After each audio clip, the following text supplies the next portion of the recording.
Tonight, Darling's Dare. St. John's mayor confronts an anti-Pride voter with a challenge: don't vote for me. This is CBC New Brunswick News.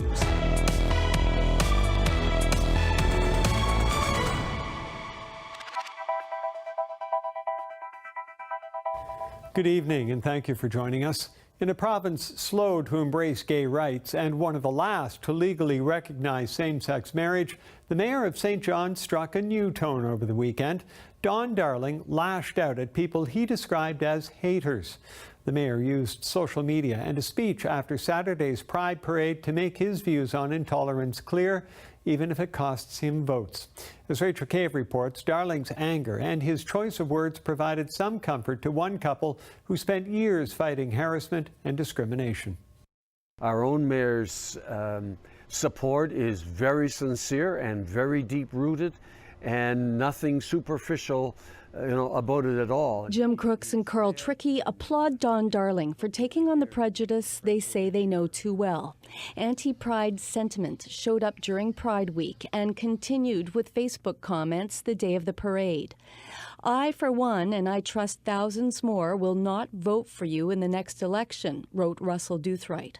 I find it offensive that you or any other dignitary would take part in a gay pride parade. St. John Mayor Don Darling pushed back. Can't believe you posted this bullshit, he wrote.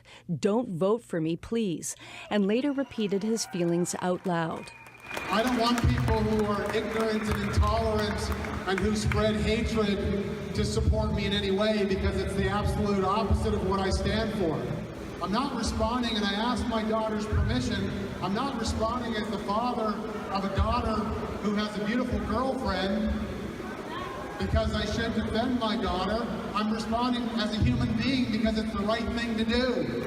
I think that moved it from being oh yes, well, I've walked in the parade, to actually putting words to something and saying, I'm taking a stand here. To me, this is important. 21 years ago, Trickey and Crooks celebrated their union in St. John's Centenary Church. The doors were vandalized. Onlookers gathered, not all of them friendly. So we were married in August, and in October of that year, this person comes into our bar when I was working and, attacks me with a pool cue. 7 years later, they were part of a court action that forced New Brunswick to recognize same-sex marriage. They say much has changed for the better, but every year when Pride comes around, they're reminded.